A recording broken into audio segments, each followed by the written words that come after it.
Hello friends, आपका स्वागत है हमारी वीडियो में। इसके पहले हमने एक वीडियो बनाया था, वो हमारा Turner trade theory second year का वीडियो था। आईटीआई से जो भी प्रश्न आते हैं सीबीटी एग्ज़ाम में, इससे संबंधित क्वेश्चन मैंने आपसे वादा किया था कि 3 सीरीज़ में मैं वीडियो लाने वाला हूं, जो आपके एग्ज़ाम के लिए मोस्ट इम्पॉर्टेंट क्वेश्चन होने वाले हैं। और ये क्वेश्चन 2024 की परीक्षा में रिपीट हुए हैं, तो 2025 का एग्ज़ामिनेशन अब हमारे पास ज़्यादा समय नहीं रहा। इसके चलते हमने सेट 1 यूट्यूब पर अपलोड कर दिया है और सेट 2 का वीडियो मैं बनाने जा रहा हूँ। तो जो भी आपके संपर्क में बच्चे हैं टर्नर ट्रेड से, उनको ये वीडियो शेयर करें और वीडियो को पूरा देखें। इसके बाद मैं एम्प्लॉयबिलिटी स्किल और वर्कशॉप कैलकुलेशन एंड साइंस के वीडियो लाने वाला हूँ, जो सीरीज़ वाइज होंगे। 3-3 सीरीज़ की वीडियो होंगे। आपका ज़्यादा टाइम नहीं लेंगे, हम 10 या 15 मिनट की वीडियो होंगी, जिसमें आपको फुल ट्रू इन्फॉर्मेशन दी जाएगी। और एक क्वेश्चन मोस्ट इम्पॉर्टेंट जो आपको 2025 की सीबीटी एग्ज़ाम में देखने को पक्का मिलेंगे। ये रियल क्वेश्चन है जो निमी के द्वारा पूछे जाते हैं। तो हम शुरू करते हैं वीडियो को। ये हमारा सेट 2 होगा, सेकेंड ईयर का वीडियो है। फर्स्ट ईयर का वीडियो हम इसके बाद बनाएंगे, इस सेकंड सीरीज़ को ख़त्म होने के बाद। तो हम वीडियो को शुरू करते हैं। पहला क्वेश्चन,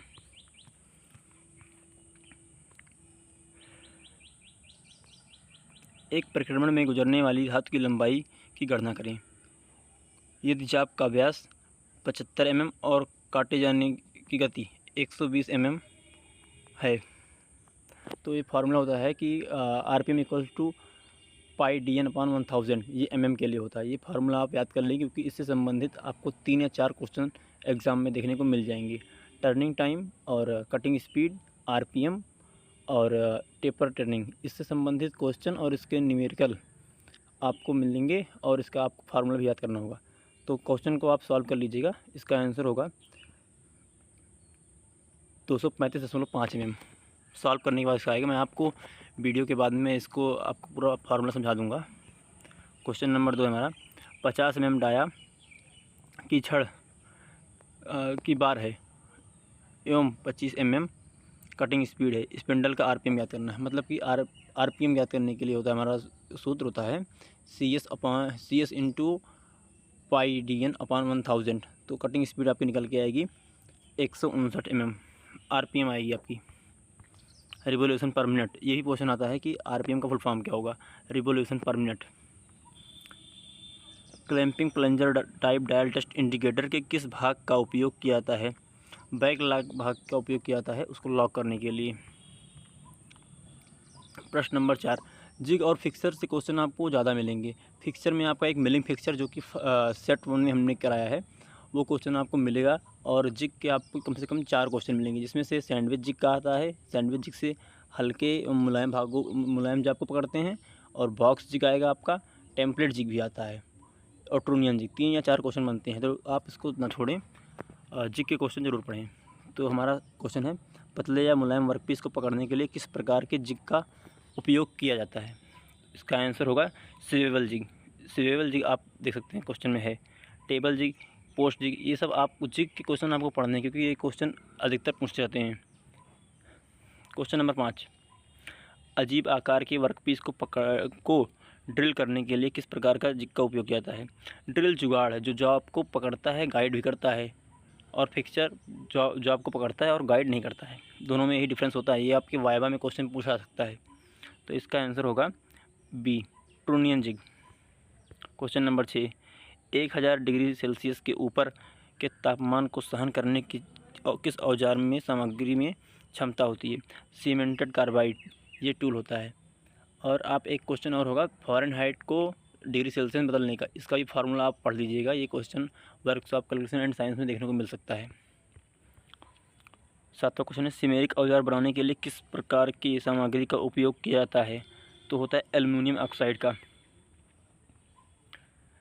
8वां क्वेश्चन है, टूल मटेरियल के लिए कितने गुण की आवश्यकता होती है? तो 3 गुण होने चाहिए उसमें, टफनेस और हार्डनेस और एक गुण और है, 3 है गुण उसमें। आर, ये आप आकृतियाँ समझ लीजिए। आर के द्वारा दर्शाया गई आकृति क्या है? आर के द्वारा हमारा सर्कल होगा, ये गोला। आकृतियाँ पढ़ लीजिएगा आप। कौन सा अक्षर स्क्वायर को दिखाता है? अक्षर मतलब लेटर। लेटर देखिए आपको, ये एस से स्क्वायर को हम डिनोट करते हैं। टर्निंग टाइम, ये फार्मूला मैंने बताया आपको कि टर्निंग टाइम का भी क्वेश्चन आता है। ये होगा T=ln/Fn। इसमें जो टर्निंग हुई होगी उसकी लेंथ और जो टर्निंग की जानी रहेगी उसकी लेंथ दोनों रहती हैं फीड के हिसाब से। क्वेश्चन नंबर 12, दिए गए आकार में डालने के लिए कौन सा लेटर यूज़ करते हैं? तो टी, ट्रायंगुलर है सही हमारा।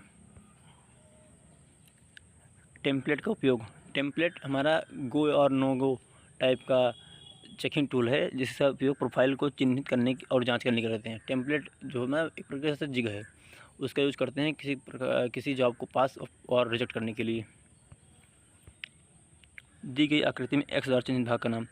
आप लेथ मशीन को अच्छे से पढ़ लीजिएगा, इससे पार्ट आपको कम से कम पेपर में 10 क्वेश्चन मिलेंगे जो लेथ मशीन से ही रहेंगे आपके। ये हमारा एक्स द्वारा चिन्हित जो भाग है इसका नाम है टेम्पलेट। टेम्पलेट देखिए यहाँ पे दिखाया गया है। क्वेश्चन नंबर 15, टेम्पलेट बनाने के लिए किस सामग्री का उपयोग किया जाता है? तो अच्छी गुणवत्ता वाला स्टील का यूज़ करते हैं हम। क्वेश्चन नंबर 16 है, असामान्य कार्य को लेथ पर पकड़ने के लिए जो डिवाइस यूज़ करते हैं उसका नाम। तो डिवाइस का नाम पूछ लिया यहाँ पे। क्वेश्चन नंबर 16 ये हमारा होता है फेस प्लेट।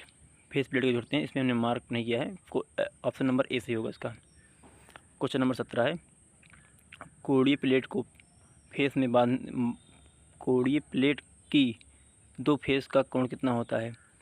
एंगल प्लेट का कोण होता है वो 90 डिग्री होता है। दोनों जब कोण मिलते हैं तो 90 डिग्री बनता है। एंगल प्लेट में भी 4 या 5 होती हैं। एक होता है बॉक्स एंगल प्लेट, दूसरा होता है स्लॉटेड एंगल प्लेट, उसमें स्लॉटेड बने होते हैं। एक होता है प्लेन एंगल प्लेट। सिंबल के लिए हार्डनेस ग्रेड क्या है? हार्डनेस देखिए इसमें रफनेस ग्रेड होती हैं। हार्डनेस इसमें ग्रेड 1 N1 से N12 तक होती हैं जिसमें हमारे 4 टीथ बने हैं। ये हमारा N1 to N3 होता है रफनेस ग्रेड, और N1 से N12 तक ग्रेड होते हैं। ये काफ़ी डीप लेवल क्वेश्चन है। क्वेश्चन नंबर है 19, ग्रेड नंबर N1 का खुरदरामान। ये जैसे हमने बताया ना N1 से N12 तक ग्रेड होता है, तो इसमें प्रति माइक्रोमीटर में दिया रहता है कि कितने में आपका कितने साइज तक के आएंगे। इसमें N1 में आता है 0.025 माइक्रोन्स आता है। क्वेश्चन नंबर 20, मार्किंग टेबल के निर्माण के लिए किस सामग्री का यूज किया जाता है? Cast iron. ये वाइवा का भी क्वेश्चन है आपके, ये आप पहचान लीजिए चित्र। इसमें लिया है ई द्वारा चिन्हित प्रदर्शित किए करने के लिए किस शब्द का उपयोग करते हैं? इसेंट्रिक होगा इसका, विकेंद्रता जिसे बोलते हैं। विकेंद्रता टर्न कंपोनेंट थ्रो की गणना करने के लिए महत्वपूर्ण फार्मूला क्या है? थ्रो का गणना करते हैं, थ्रो इक्वल टू 2 × E, और इसी का एक दूसरा क्वेश्चन होता है, इसमें होता है E equal to throw upon 2। ये देखिए क्वेश्चन वही सेम है, जॉब की विकेंद्रता हेतु सूत्र क्या है? तो E equal to throw upon 2, अभी पहले ही मैंने बताया था। क्वेश्चन नंबर 24 है, यह किस प्रकार का एंगल प्लेट है? मैंने बताया था क्वेश्चन आप घुमा के पूछ सकता है। ये बॉक्स एंगल प्लेट होगा हमारा, ऑप्शन नंबर बी। देखिए लगातार क्वेश्चन आपके एंगल प्लेट से आ रहे हैं। ये है, यह किस प्रकार का एंगल प्लेट है? ये स्लॉटेड एंगल प्लेट। देखिए इसमें दोनों फेस और स्टॉक पीस के स्लॉट कटे हुए हैं। कोड़ीय प्लेट जो होती है हमारी, इसी को एंगल प्लेट बोलते हैं। क्वेश्चन नंबर 26 है, यह किस प्रकार का कोणीय प्लेट है? ये हमारा स्विवेबल होगा, इसको हम किसी भी डिग्री पर घुमाकर जॉब को पकड़ सकते हैं। इसमें नट और बोल्ट के थ्रू इसको किसी भी डिग्री में घुमा के इसको लॉक कर सकते हैं। स्विवेबल टाइप का होगा। फिक्सचर को क्लैम्प करने के लिए कौन सा उपसाधन का यूज करते हैं? उपसाधन मीन्स फिक्सचर हो जाएगा, इसको पकड़ करते हैं फेस प्लेट से। क्वेश्चन नंबर 28 है, एक्स द्वारा चिन्हित भाग का नाम क्या है? तो एक्स द्वारा चिन्हित भाग का नाम हमारा काउंटर वजन या प्रतिभार हो जाएगा। ये इसलिए लगाया जाता है जैसे हमारा कोई जॉब है, रेगुलर जॉब है, जैसे आप हाउसिंग समझिए, हाउसिंग बांधा हुआ हमने फोर चक पे, तो उस पर बैलेंसिंग करने के लिए, क्योंकि बैलेंस नहीं रहेगा तो हमारा टूल कहीं पर ज़्यादा कहीं पर कम कटिंग करेगा और हमारा टूल टूटने का चांस रहता है, एक्सीडेंट होने के चांसेस होते हैं। इसलिए काउंटर वेट लगा करके हम अपने मशीन के चक को काउंटर वेट करते हैं, संतुलन बना कर रखते हैं। क्वेश्चन नंबर 29 है, बोर को ट्रू करने के लिए डायल टेस्ट इंडिकेटर को लेथ मशीन के किस भाग पर बांधते हैं? टूल पोस्ट पर बांधते हैं। टूल पोस्ट पर बांधेंगे तो जो एनविल होगा हमारा उसमें वो टच करेगा जॉब से, और डायल टेस्ट इंडिकेटर पे की बेजल जो होती है उसमें निडल होती हैं, और वो निडल जॉब की सरफेस को बताती हैं। अगर कहीं पर उठा हुआ भाग है तो उसका नीडल अंदर की तरफ जाएगा और उसकी नीडल जो है अंदर मूवमेंट करेगी, तो हम वहाँ से मालूम कर पाते हैं कि कितना 360 डिग्री तक वो घूम सकता है। तो वहाँ से मालूम चलता है कि कितनी इसमें विकेंद्रता है। एक्स द्वारा चिन्हित डिवाइस का नाम, देखिए फेस फिलेट होना चाहिए क्वेश्चन में। हाँ, फेस फिलेट है ये। कितने खुरदरेपन ग्रेड के नंबर होते हैं? N1 to N12 हमने बताया था आपको, ये अलग अलग नंबर में होते हैं। जैसे N1 का था 0.025 माइक्रोन्स, तो ये N1 से N12 तक होता है। मैं इसका PDF आपको व्हाट्सएप ग्रुप पर दे दूँगा। फाइन घर्षक पदार्थ का उपयोग करके परिशुद्ध सतह प्राप्त करने की संक्रिया, ये आपका लैपिंग हो जाएगा। और इसी का एक क्वेश्चन और भी आता है कि लैपिंग क्या है? Lapping is a precision finishing operation. ये देखिए क्वेश्चन सेम है, what is a lapping? Precision finishing operation, सटीक परिष्करण संक्रिया।